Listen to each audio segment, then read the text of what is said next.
We wouldn't be alive if it was not for mitochondria, and the whole world would look a lot different without these important cellular powerhouses. And in naturopathic medicine, we've always placed a strong importance on energy and true energy. And true energy is really determined by how well your mitochondria are functioning. And what I've tried to get across for decades now is that our energy levels are a little bit like a dimmer switch, and sometimes the light bulb has a lot of dust on it, and we have to clean off the light bulb. But most often, it's because our dimmer switch is not turned fully bright; it's a little bit dim. And this really shows up not only in our energy levels, but also how well our brain is thinking. Hey there, this is Ari. Welcome back to the Energy Blueprint podcast. With me today is my good friend, Dr. Michael Murray, who is one of the legends in the field of natural health. He's written a huge number of books. He's been around for decades. He still looks amazing, by the way, well into his second half of life, and which speaks volumes about how useful his ideas are and how well they work, by the way. I think that's a good mark that you should look for. And as a recognized leader in his field, he's dedicated his life to educating physicians, patients, and the public on the healing power of nature. He's authored over 40 books, including the Encyclopedia of Natural Medicine and his latest book, The Longevity Matrix. With no further ado, enjoy this wonderful conversation with Dr. Michael Murray on optimizing mitochondrial health using nutrition and other lifestyle practices. So welcome, Dr. Murray. Such a pleasure to connect with you as always. My pleasure. I always enjoy speaking with you, and I know that your audience is a bit different. They're highly motivated and highly educated, so I'm ready to go. Awesome. We're going to assume some level of familiarity, basic knowledge around mitochondria. We're going to assume that listeners have already heard from a number of other speakers and experts on this topic of mitochondria. Now, with that said, one of the things that I've noticed is that many experts, including myself as someone who focuses on mitochondria, have different ways of speaking about mitochondria, are focused on different aspects of it. And I think, more broadly, from the time that you were going through your university and graduate school education, and even during the time I was doing that, the mitochondria were kind of just, hey, these are one of many organelles of the cell, and this is the powerhouse of the cell, and their job is to take in carbs and fats and pump out ATP. But really in the last decade especially, there's been all this science that's emerged around really positioning mitochondria as having this central role in so many things about how our physiology works. Of course, energy generation, but also having a role in immune function and cellular defense, and having a role in many different aspects of physiology, and having a role in mitochondrial dysfunction being linked to so many different diseases, and to the rate of aging itself, and to physiological resilience. And mitochondria are just way more important than we realized. And I think in the last 10 years especially, we've had this large body of evidence that continues to show just how important they are. But I'm curious sort of what your overall big picture take is on mitochondria and sort of their importance in human health. Well, we wouldn't be alive if it was not for mitochondria, and the whole world would look a lot different without these important cellular powerhouses. And in naturopathic medicine, we've always placed a strong importance on energy and true energy. And true energy is really determined by how well your mitochondria are functioning. And what I've tried to get across for decades now is that our energy levels are a little bit like a dimmer switch, and sometimes the light bulb has a lot of dust on it, and we have to clean off the light bulb. But most often, it's because our dimmer switch is not turned fully bright. It's a little bit dim. And this really shows up not only in our energy levels, but also how well our brain is thinking. And one of the things that I've noticed as I've gotten older is that I'm much brighter in the morning. And as the day goes on, especially if I don't take some time to meditate or take a nap, I'm not as bright as I was in the morning.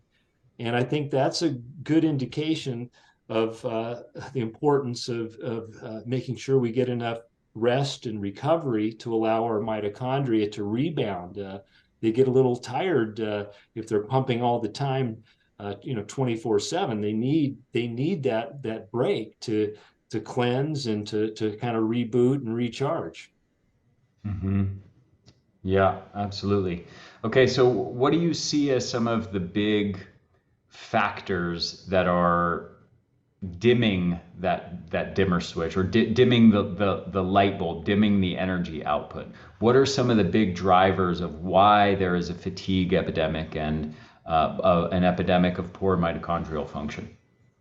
Well, yeah, it's a number of different factors, and it's kind of like the blind men and the elephant. It depends on what Mm. expert you're talking to as to what they think is the most important. I try to step back and and look at the whole picture and recognize that it's really an interplay uh, of a number of different factors that determine our mitochondrial function. Particularly important are essential nutrients.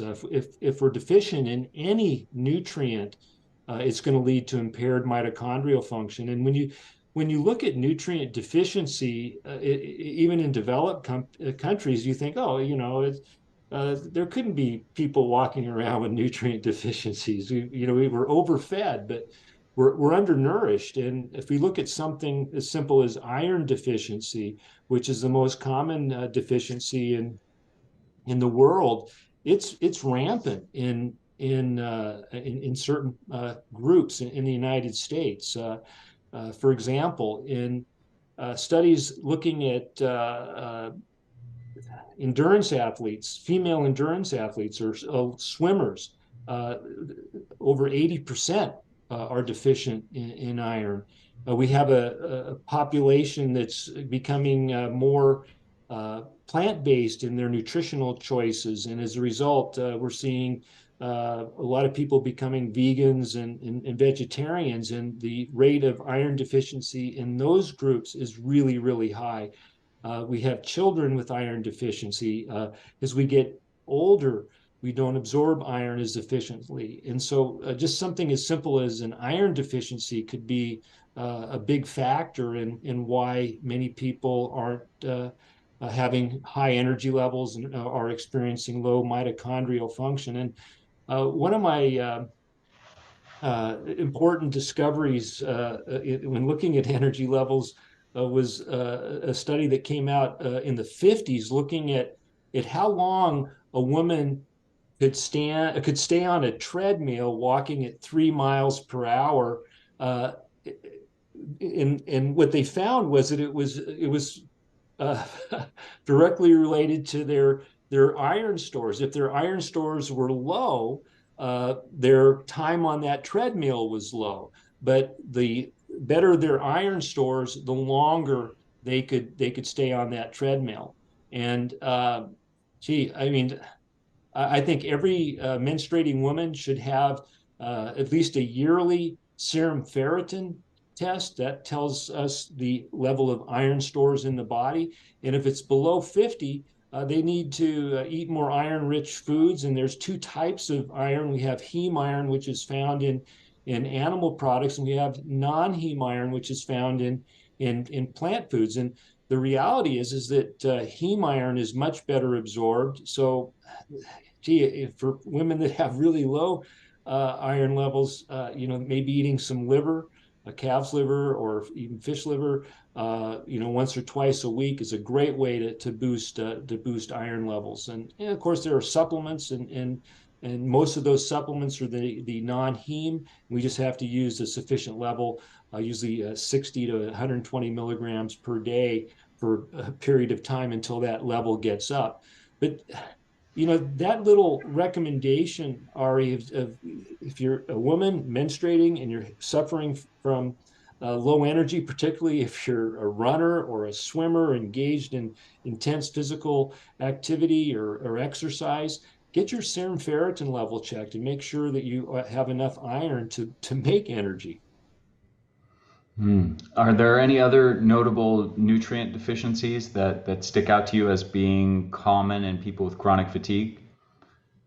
Any of the B vitamins. Our B vitamins are really important in mitochondrial function, and the mitochondria are kind of like miniature nuclear power plants. So there's a lot of chemical reactions going on there, and if we don't have a diet that's rich in protective factors like flavonoids, plant pigments, or carotenoids, or other plant-based antioxidants, then those mitochondria can become damaged, and uh, that results in low energy levels as well. So, eating a lot of green leafy vegetables, a lot of colorful fruits and vegetables, those are really important dietary goals for enhancing mitochondrial function. And then, lastly, something that I look at is what is a person's exposure to damaging factors to the mitochondria.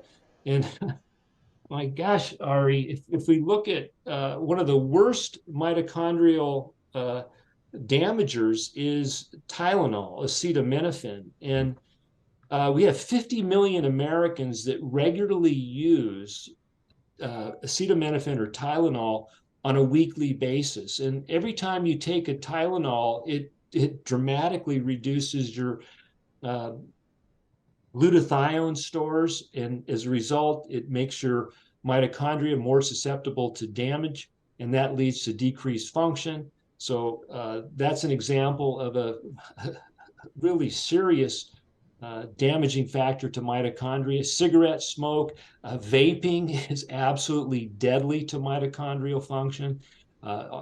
Environmental toxins like pesticides, herbicides, heavy metals like lead, mercury, cadmium, a lot of different prescription and illegal drugs are all serious damagers to the mitochondria. So we have to provide all essential nutrients. We have to make sure that we have a good array of antioxidants from our diet.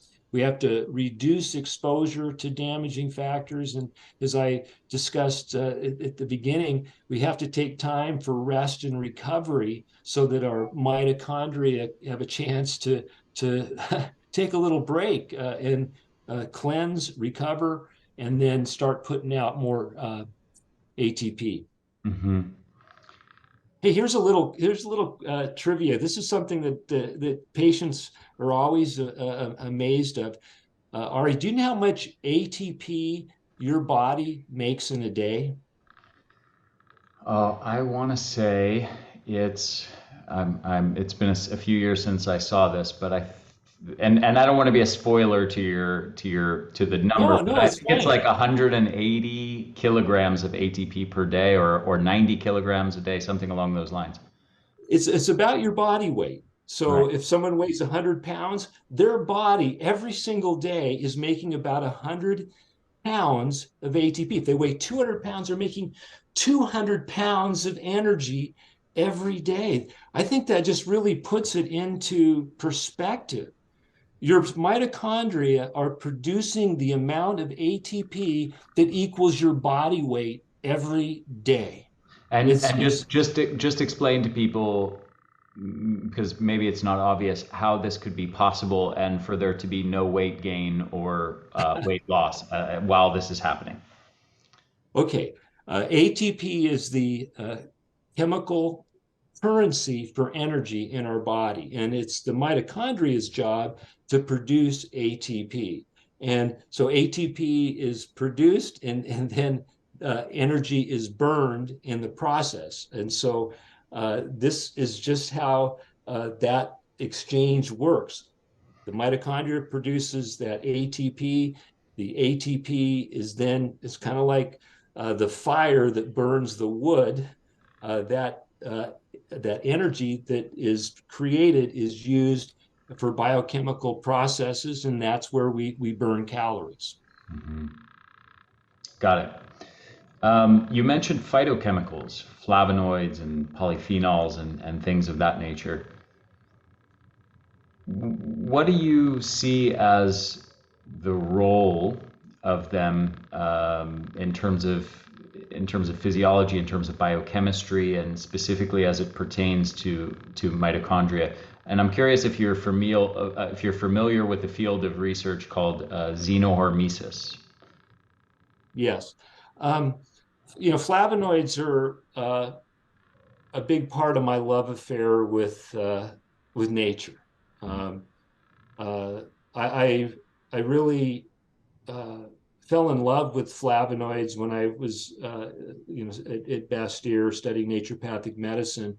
Had a great professor, Ed Madison, and just looking at the wondrous ways in which these chemicals work in our body. There are over 8,000 flavonoids that have been identified chemically, and these plant pigments are responsible for many of the medicinal effects of medicinal plants, from ginkgo, St. John's wort, bilberry, blueberry, pomegranate, berries in general. And what we know about these compounds is they are nature's biological response modifiers. What that means is they modify our response to the environment, and they are extremely pharmacologically active. But nature has a way of making sure that they're under control. It's really kind of a miracle when you look at it. So let's say that this is a flavonoid. Uh, if when we ingest a flavonoid, what And happens is also just describe it for people listening who may not be watching the video. okay. Oh, okay. So a flavonoid, what I have, I'm just holding up a little clicker, little remote, and when we ingest a flavonoid, it is quickly bound to another molecule. I'm going to grab a paper clip. So the paper clip gets bound to the remote, or the flavonoid gets bound by sulfur or glucuronic acid, and then it then circulates in our body in a bound form that's inactive. So for years they thought, well, flavonoids aren't that important to human nutrition because when you ingest them, they get bound and they become inactive. Well, uh, naturopaths have always believed that nature has a way of providing the benefits of these flavonoids. And so it was discovered that in areas of inflammation or damage or low mitochondrial function, cells start secreting a compound called glucuronidase. And what that enzyme does is it breaks that bond and it frees up that flavonoid that then gets transferred into the cell. And they did a really interesting study in Spain a few years ago that proved this concept. And what they did was they took cells and they damaged their mitochondria, and they showed that when they damage that mitochondria, it causes the cell to release that glucuronic acid that broke the bond between the flavonoid and the glucuronic acid, and that allowed the flavonoid to get into the cell and not only get transferred to the cell's nucleus, but also to the mitochondria. In both the nucleus and the mitochondria, the flavonoid exerted an effect on the cellular genetics or the mitochondrial genetics to reduce inflammation and to promote repair. So they showed that flavonoids, in this particular case, they looked at quercetin, was able to repair that mitochondria, which that was not thought possible prior to that. So flavonoids are really important, and they've been a mainstay of my diet for over 43 years. When I first started hearing about them, which was a long time ago. But I've been at this a while. I turned 65 in a month, and Wow. I want to be I like you feel when I'm 65. well, I'm sure you'll be even better. Like you said, we're learning so much more than we knew before. I feel really blessed that I'm kind of, some people would think obsessive, but I don't think so. I've made a goal. I've had a target of flavonoid intake every day for the last 45 years practically. And uh, I think and I have this on my website, drmurray.com. You just go to search and type flavonoids. I have an article in there, and I talk about them being superfoods and how to calculate your dietary intake. And I give you an idea of what my targets are through diet and supplementation. But when we talk about superfoods, we're really talking about foods that are really rich in flavonoids. Why is cacao or dark chocolate so important? Well, it's the flavonoids. What about berries? What about pomegranate? What about green tea? What about St. John's wort, ginkgo, grapeseed extract? It goes on and on and on. It's these flavonoids, and there are different types of flavonoids, but they all share some common features. And one of the most important features that they share is an ability to improve mitochondrial function. Okay, I want to go one or maybe two or maybe three layers deeper into this, into territory that is almost never discussed. And I think, given your very long expertise in natural health and nutrition, being the legend of natural health that you are, and your unique interest in flavonoids, and my unique interest in flavonoids, there's some stories here that I think might be worth delving into that I'm pretty sure won't be touched on by any other expert. Um, so there's a story around antioxidants and oxidants that is a very distorted and oversimplified story that has been widely circulating for many, many decades. And the story is very simply oxidants and oxidative stress equals bad, antioxidants are good, and the more antioxidants we have, the better. And there are a variety of lines of evidence that have made it clear that this story is overly simplistic and that there are many layers that are incorrect. For example, there are many studies published online debunking the whole free radical theory of aging, Harman's free radical theory of aging that's been around for many decades.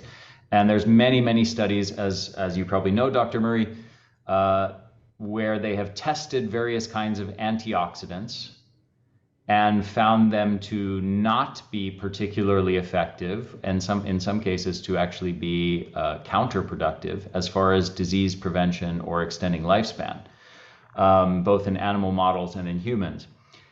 Conversely, we also have the examples of things like exercise and hormetic stressors, which increase free radicals or reactive oxygen species, and yet paradoxically have a lifespan enhancing and disease prevention effect. So this basic, again, just to recap, this basic model of oxidants are bad, antioxidants are good, and the more that we have antioxidants quenching the oxidants, and the more we do things to avoid big spikes of oxidants, the longer we live, the slower the aging process is, the more we prevent disease. And again, we have these lines of evidence showing that many antioxidants don't actually work to prevent disease or extend lifespan, and many things that create large amounts of oxidants paradoxically extend lifespan and prevent disease. I'm curious to what extent you've spent time looking at this whole story and how you reconcile all of those things. Okay.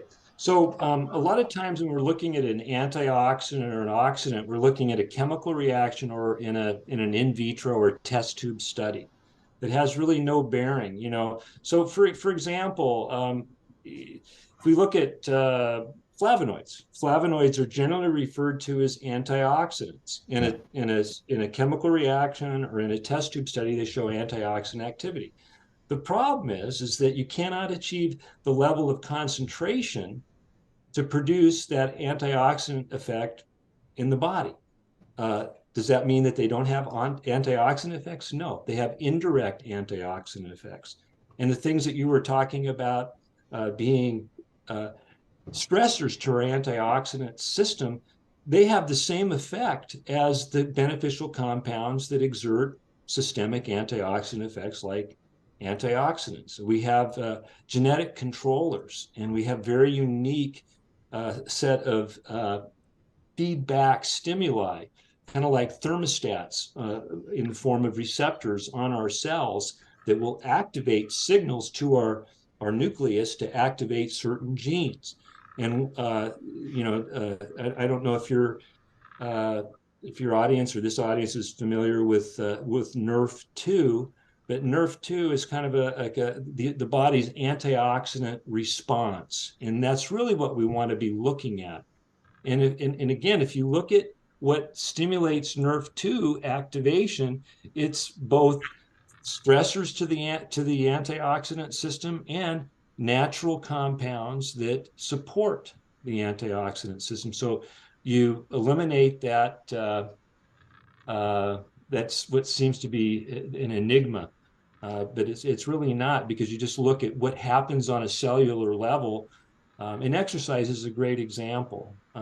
So just you're spot on. Everything you're saying is the way to reconcile it. But just for listeners, explain Nerf 2 in a little bit more depth and explain the concept of, like, let me put it this way.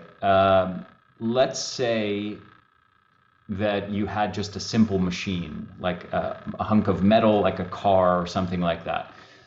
The more stress you apply to it, the more that you take it over bumpy dirt roads, and subject it to different forces acting on it and getting dirty and getting wet and taking taking it off jumps, the more it's going to break down. But the difference between that and the human body is we are a living, intelligent, adaptive machine that is designed to respond to the stressors that we're subjected to, and make adaptations to it. And we have a system in our body built into our biology that is designed to respond to stressors by becoming stronger and more robust. And as you alluded to, one of the primary pathways that happens through is the NRF2 pathway and the endogenous antioxidant system. So just assume people have no knowledge that there is an internal antioxidant system, and explain how all of that works. Yeah, that was very well done. That was beautiful. That's a great analogy, and I'm going to steal it. That's so good. Yeah, we are designed to have stress in our lives to create life. If you take a single cell organism like an amoeba and you put it in what we think is a perfect environment, it would die, because it needs that stress in order to grow and to thrive. And we're the same way. We need stress in every aspect of our life in order to grow and thrive and evolve, both individually and as a race. So our bodies and our cells have mechanisms to take stressful situations and help us adapt to that stress. And as you said, exercise is such a great analogy, because the more load you put on a body, the stronger it's going to become. Of course, it has to be reasonable. It can't be overwhelming stress, but that continued stress leads to an adaptation of improving our ability to have endurance, stamina, and strength. And the same thing happens on a cellular level. And when we look at what are those cellular mechanisms that are responsible for helping a cell adapt to stress, it's really interesting. And this NRF2 system is kind of a stimulus to our antioxidant system. And we have compounds in our body that exert antioxidant activity. We also have enzymes that exert enzymatic antioxidant activity. So there's a lot of vehicles that our body produces that nullify oxidative stress. And like anything in nature, it's always a double-edged sword. Our body can also produce oxidants because that's what we use to kill infecting organisms and things that might do us harm. And there are situations when our body is desiring to produce inflammatory processes because they're important in promoting a healing reaction. So we don't want to shut any of that down. And I just want what to I like, I want to emphasize what you said there, just to point it out to listeners, as because it's a big key of why this story of oxidants are bad, antioxidants are good is so misguided. Um, because those oxidants are, again, as you said, serving a purpose. The body is designed to produce them. It's not a mistake. They're not just bad guys. The body's not producing them by accident as yeah, some horrible thing that's gone wrong in the design of human beings. It's intelligent. They're there for a purpose. They serve many vital signaling roles. They serve in immune defenses, and they serve as part of the adaptation system in response to exercise and other hormetic stressors, where the presence of those reactive oxygen species is used as a signal for mitochondria to grow bigger and stronger and for mitochondrial biogenesis. So when you quench too much of those free radicals, for example, when they did studies many years ago where they supplemented antioxidants to people doing exercise, what they found is that it actually canceled out or mostly negated many of the metabolic benefits of doing exercise. So, again, those reactive oxygen species, these oxidants are not just bad guys. They're there serving a purpose. We don't want to just be right. constantly trying to pound as much glutathione and antioxidants, exogenous antioxidants as we possibly can to suppress those reactive oxygen species, because that is actually based on a mistaken and naive, ignorant view of human physiology that's incomplete. And that's, I think, part of the magic of these flavonoid molecules too, is they're not just indiscriminate direct antioxidants, they're working with our Right. endogenous antioxidant system. Yeah, we've seen a lot of different areas of focus and research in nutrition and in medicine in general, and it's been really interesting to view it. And for it was, yeah. So one of the latest is looking at everything. An if something is anti-inflammatory, it's gonna promote life extension because boy, inflammation plays such a big role in so many uh, detrimental aspects of human health. But uh, I came, they did a study. This is uh, paradigm shifting. They looked at the article. There was an editorial that basically I'm paraphrasing the article, but is everything that we thought we knew about pain relief was wrong, because what they found was is that the treatment of acute pain led to an increase in chronic pain, and it's the chronic pain that's created this opioid uh, problem. And what they found was is that if you're using non-steroidal anti-inflammatory drugs like ibuprofen, after surgery or whatever, it may be a trauma, an injury of some sort, that it reduces the acute inflammatory process, and in the process of suppressing that inflammation, it also suppresses the formation of compounds in our body called resolvins, and these are compounds that resolve inflammation. And um, I think they're going to be treating pain a lot differently in the future than they are what we're doing now. We have a tendency to think that pharmacology, drug therapy, is at the pinnacle, but we're in the dark ages still. I think it's foolish to think that we're not, because if you look at any class of drug and you look at the mechanism of action and the long-term effects. Whether you're talking about sleeping pills, whether you're talking about anti-inflammatories, you're talking about antidepressants, you're looking at, oh, they just discovered that all these cognitive enhancing drugs, they actually increase the loss of cognition. And we see that with blood pressure medications. We see that with just about every class of medication. They end up creating the problem that they were originally designed to address. And when we're looking at mitochondrial function and longevity, uh, you know, I think finding alternatives to um, conventional medicines is the way to go.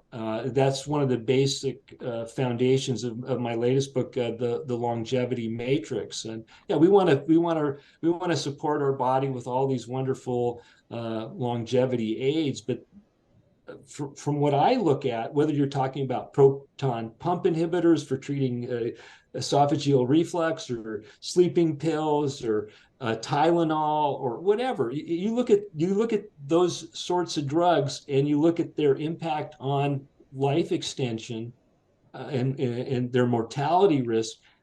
These are putting people into the grave sooner, and just helping people get off of these drugs is a great way to extend their life. And that's one of my big missions in life, to help people live a long and healthy life. And it's hard to do that if you're on a medication, a drug.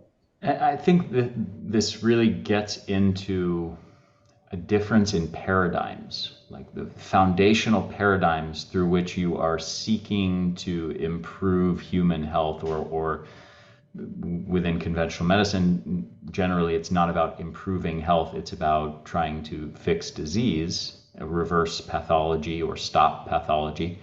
Yeah. And the general paradigm is always based on a model of, let's do this sort of biochemical analysis of what's going on, what are the pathways and the specific molecules that are out of whack that are driving this disease process. And then let's create a drug to interfere or to interrupt with that cascade of chemical reactions. And that paradigm is distinct from one of looking at the body as an intelligent system and saying, why is the body doing this? Why is the body making this shift in this direction? And how can we, what can we do? How can we understand the root causes of that, of why this intelligent system is feeling like it needs to respond in this way, such that we can coax it back into its healthy regulation, rather than interrupting the dumb system that's randomly sort of gone astray and is making these accidents by having high cholesterol or upregulating hormones that act on the kidneys such that now you have high blood pressure, or changing neurotransmitters in the brain, levels of the brain, such that now you have depression or anxiety. And therefore we need a drug to fix this mistake that the body's making. It's a paradigm of saying, well, why is the body regulating neurotransmitters in this way, or regulating blood pressure in this way? And why are these cholesterol and triglycerides being regulated by this intelligent system in this way? And how can we work with this intelligent system to bring it back into balance? And the treatments that one arrives at are wildly different depending on which one of those paradigms you operate in. And it's very unfortunate, in my mind, that the dominant conventional medical paradigm uh, which most people associate with quote unquote the science, as the more scientifically advanced one, is one that sees the body as a dumb machine that makes all these mistakes, that requires drugs to interrupt all of these pathological processes, disease processes. So anyway, I just thought I'd add that to echo your sentiments there. Yeah, it's going to be. I want to stick around as long as possible because uh, it's exciting the route that science is taking. If you really have your pulse on the research, it's clear that a new paradigm is emerging, and I really like this focus on not only our physiology but also the microbiome. And I think we're going to be looking at ways to influence the microbiome in a much more sophisticated and meaningful way than what we're doing now. And um, I'm excited to see what that might lead to, because there's such a symbiotic relationship between our health and the health of our microbiome. And it's not, probiotics are they're really not all that important, and we focus on them way too much. It's almost like a reverse germ theory. Mm. Uh, Oh, you that's know, interesting. yeah, because it's the microbiome is most often it's like a very rich environment, kind of like an Amazonian forest, and you're trying to change the Amazonian forest by throwing some grass seeds out there.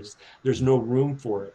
Mhm. So there has to be ways of altering it, and there are, and we're learning more and more what's important in terms of our lifestyle, our diet, our thoughts, all our hormonal levels, all these things that have nothing to do with taking probiotics. And there's a In microbiome mitochondria axis as well, a gut mitochondria axis, and we know that for example, microbes interact with some of these plant phytochemicals and flavonoids in ways that ultimately affect the mitochondria. And that if you maybe don't have a healthy microbiome, those things can't function as well. For example, the conversion of fibers, plant food fibers, into short chain fatty acids and butyrate, which heavily impact on Yeah, mitochondrial function, or the conversion of ellagic acid into urolithin A, which is a powerful promoter of mitophagy, right? So that anyway, just to amplify what you're saying about this connection between the yeah, microbiome and everything else, including mitochondria. yeah, and we've been talking about flavonoids. So it when everyone knows that dark chocolate is good for the circulation. So researchers looked at 9 different metabolites of the flavonols in dark chocolate, and what they found was is that these uh, metabolites, in an objective measurement of the effects on blood flow, they were 16 times more powerful than what they thought was the active compound in dark chocolate. Mm. So, yeah, so the type of gut bacteria that we have, if we have the right type of gut bacteria, it seems to lead to even more beneficial effects from various food components that we know are healthful. So, yeah, it's an emerging science, and it's going to be fun to see how it all works out. And I'm really thrilled for myself as I head up to my 65th birthday, because um, you know I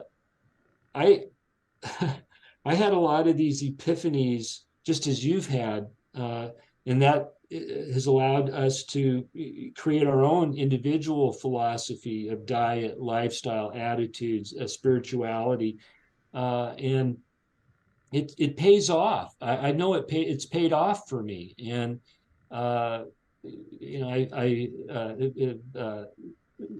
been hanging out with some high school buddies that chose a different path with their lifestyle and diet, and they're not as vibrant, energetic, and they don't have the quality of life that I have. So whatever. Dr. Murray, I'm 39. I graduated high school about 20 years ago.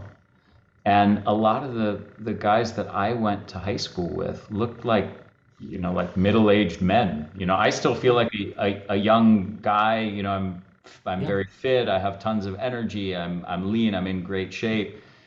And I look at some of the people I went to high school with, and I'm like, oh my yeah, God, yeah, living a healthy lifestyle and eating a great diet really makes a massive difference. There's no yeah, question about it. You maybe can't see it when you're 20, but you can yeah, definitely see it when you're 40 yeah. and And beyond. yeah, and if you're older, it's never too late to get on the path.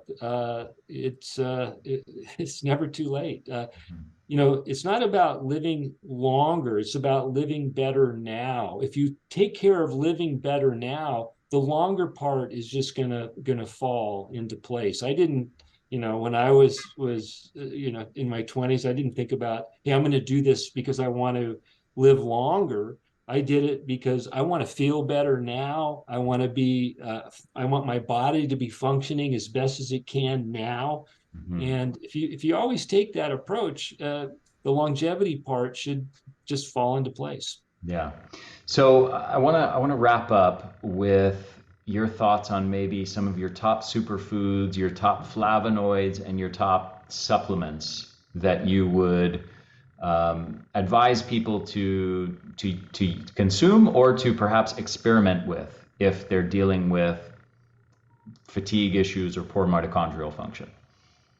Yeah, I think I think it's really important. A lot of times people look for that magic bullet, and it's like, and sometimes a magic bullet is like a beautiful piece of art, but you have to have the framework of the house, and you have to have the drywall, and you have to have that foundation. When I was in practice, I would ask patients to bring in all of their supplements, and sometimes they would come in with two big shopping bags full of all the supplements they're taking. And by the way, we had a name for these people in the health food industry. We called them good customers. But I found a lot of times they were taking a lot of basically accessory items and not really having a strong foundation. And we can build upon a foundation, but at the very least, everybody should be taking high quality multiple vitamin and mineral formula. And if a woman is menstruating, I would recommend getting a yearly serum ferritin test because of the importance of iron, and sometimes just the amount of iron that's in a multiple vitamin and mineral formula is enough to keep those ferritin levels up. We've learned a lot about vitamin D3 lately. I think it's really important. So get your vitamin D3 levels checked, and just do it a couple of times, and if you're in the range or not. And most people need about 2,000 to 5,000 IU's daily of D3. Uh, then I'm a big fan of fish oil, taking 1,000 milligrams of EPA and DHA daily, and then take some sort of a flavonoid rich extract, a grapeseed extract or pine bark or resveratrol product. They have a lot of overlap, these sorts of products. It could be a curcumin product, but some sort of broad spectrum plant-based antioxidant, could be a super greens. And then it's just a matter of flooding your body with all sorts of wondrous plant compounds by eating lots of green leafy vegetables, mixing it up with your berries. I'm a big fan of nuts and seeds. As long as you have no allergies, they're great foods, and they're really nutrient dense. And then For people that need more support for mitochondrial function, just the basics, I think, are N-acetylcysteine. I like CoQ10 and PQQ. They're kind of like the spark plugs of mitochondria, and they have been shown to increase energy levels. They work very, very well together, usually 200 milligrams of CoQ10 with 20 milligrams of PQQ.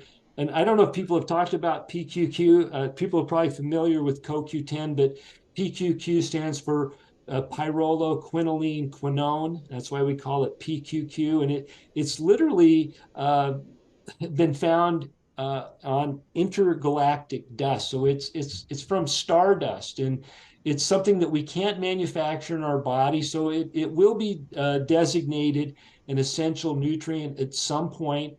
It's a very powerful mitochondrial enhancer. We don't need a lot of it. 10 to 20 milligrams is a day is more than enough, and it's been shown to improve cellular energy levels. It activates an enzyme called AMPK. We were supposed to talk a little bit about that, Ari. I got off on other subjects, but hopefully someone else talks about the importance of AMPK for mitochondrial function. But I really like PQQ, carnitine, alpha lipoic acid. These are all really, really important ones. I'm not a big fan of NMN or NR, these nicotinamide products. I look at it, I have a different view on that. It there, again, it's listening to the wisdom of the body. You know, this is something that it's such a critical component to mitochondrial function. Why is it dropping as people age? It's not dropping because uh, it's a lack of dietary intake.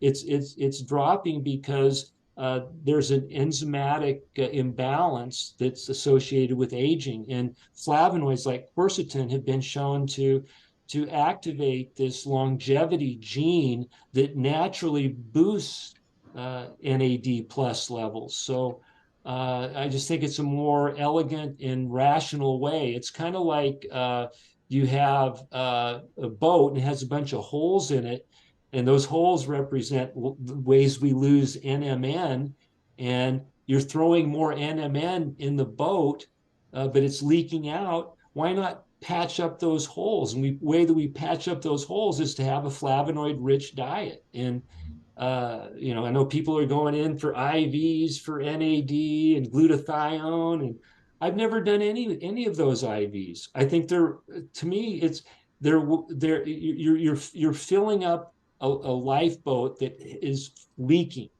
and it may be important in certain situations where it's critical to get those nutrients, but let's fix all those holes in the boat, and then they don't have to be getting those IVs. That's my thought on it. And I agree with you completely.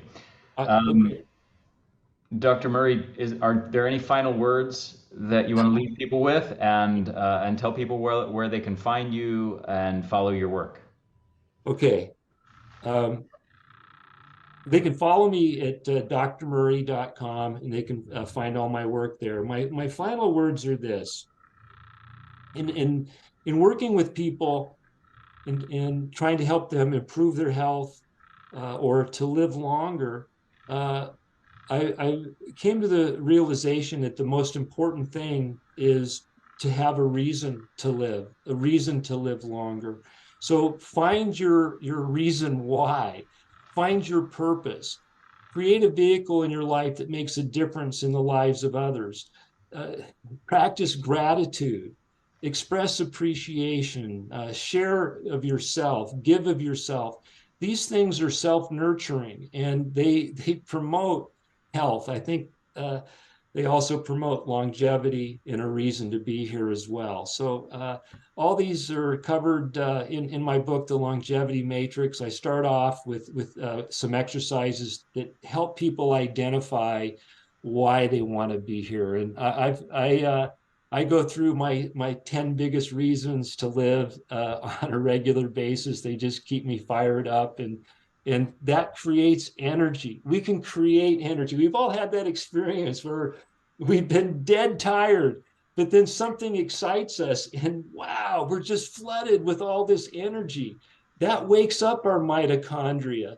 Everything is connected, our mind, our heart, and our body. They're all connected. And when we are flush with passion, flush with energy, everything works better. There's a field of research. I don't know if you've seen any of the studies from this area. It's called mitochondrial psychobiology, Oh, I love it. and it is on the mind mitochondria connection. I am gonna Google that when we're done. There's a great researcher who I've interviewed named Martin Picard. He's one of the primary researchers in that field. Great guy, brilliant, and has done some really amazing research. And I believe that there is a ton to what you're saying about the sort of the ikigai, the reason for being. What is your purpose? What is your passion? What gets you up out of bed and makes you want to get up and live? And I think not only is that important in some sort of mystical or purely psychological way, I think it ties directly into our mitochondria and our cellular energy production in pretty much exactly the way that you just described there. 100%, Yeah. 100%. Dr. Murray, thank you so much. It's an absolute pleasure to connect with you, as it always is, and I look forward to our next conversation. I do too as well.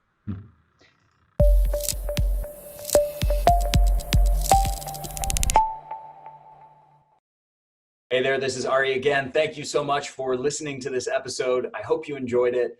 If you did, if you found it valuable, please share it with your friends, share it with your family, help me get the word out there. Also, if you're on YouTube, make sure to hit the subscribe button and hit that little bell to get notifications every time we release a new video or new episode of the podcast. And if you're listening to this, make sure to subscribe to this podcast on iTunes or on your favorite podcast app. Thanks so much for supporting my work at the Energy Blueprint. I hope you enjoyed this episode. I will see you in the next